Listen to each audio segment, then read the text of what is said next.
Hey, what is up, YouTube? It's your boy, the Moist Mountain, back at it again. What I got for you guys today is I'm actually going to go through a full breakdown of my settings that I have and my controller settings for you guys. And I would just like to say before we start this, thank you guys so much. I hit my goal for this year for 50 subscribers. It was been a great start to this year. Next year, I got huge plans coming out for you guys, and I would just like to say thank you guys so much for the support. And you know how it is. I don't want to keep you guys waiting, so let's just hop right into it.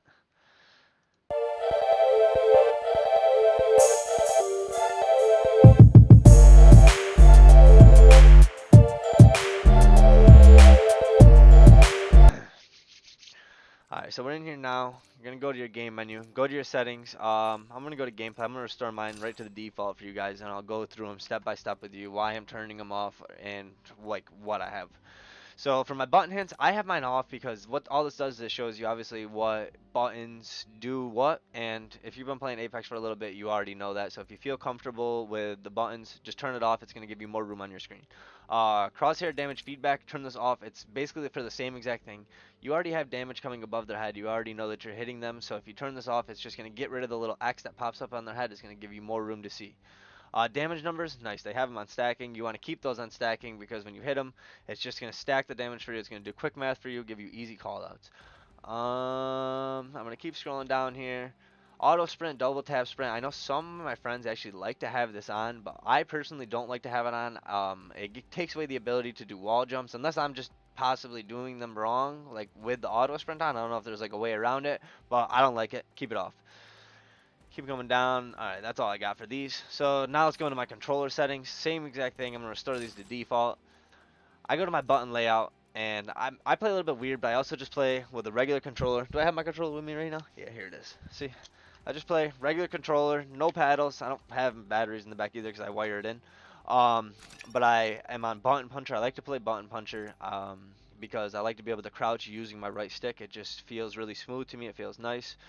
Um, Stick layout, have it on default, interact, reload, tap to use to reload. Crouch button, this is what I'm saying. I put this to hold. If you put it to toggle when you just click the right stick in, you're just going to crouch down, but you can't really like get a proper crouch spam with it. So if you put it to hold, you can crouch spam on the controller. It just gives you a little bit more advantage. So when you're in their face, you can just not aim in, like, and just keep spamming with the crouch shooting them, move yourself around. It works out pretty good for me at least. Aim button, keep it to hold. Survival slot button. Some people turn this off. I'm just gonna keep mine on because I don't have a heirloom or anything. Um, Menu cursor speed. This one's also kind of important. So with your controller, this is going to be how fast you can go through bags and loot and just go through your menu to drop like ammo and everything. So really put this up, maybe drop into a game, just go into your inventory, try to like drop some items, some ammo, just try to get used to the feeling of it.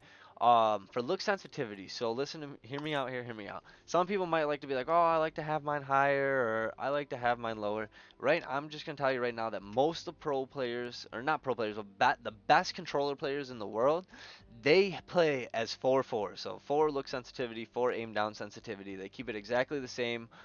So I recommend that you do the same exact thing. Per optic settings, I mean, you can change these maybe if you want to change something, like you feel like maybe 1 times you're too slow, or like you're 2 times you just want to be like 1 faster. I want to go too much higher, but go a little bit faster. Response curve. So I know a lot of really good players also like to play this on classic, but personally, I like to have mine on steady. I had mine on linear for a little bit. I wasn't really liking it too much. I've been through like using all of these, and so far, steady is the one that I feel is just really, really nice for me. It feels like the perfect. It just feels like I have a lot of control with it. Vibration, turn it off. You don't want to have your controller shaking while you're trying to battle. It's just one more thing you got to worry about. And then ALC. I know some people come in here, they do go into their ALC and they turn it around. I personally, and I know a lot of people don't actually mess with the ALC. It's too much to mess with and try to perfect. I mean, if you can really have the time, you can sit down and do it.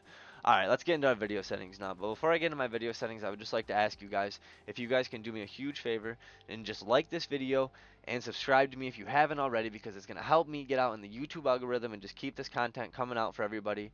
And you know, I plan on keeping a lot of content coming out for you guys coming up in this next year, and I just, like I said, I appreciate you guys. So now let's go into my video settings. My field of view, I put mine to 110. I know some people keep it like 106 to like 110, but 110, the farther it's out, the more you can see. Put your field of view ability scaling, keep this on disabled. I like that they put that on just disabled that like that. Sprint view shake, don't put that on normal. You want to put that down to minimal. You don't want to be running and just having your screen shaking on you again. It's just you want to have it be as smooth as it possibly can be. All right. So that's what I got for you guys for my settings, and I just want to say again, thank you guys so much for watching this, and have a great night. Peace out.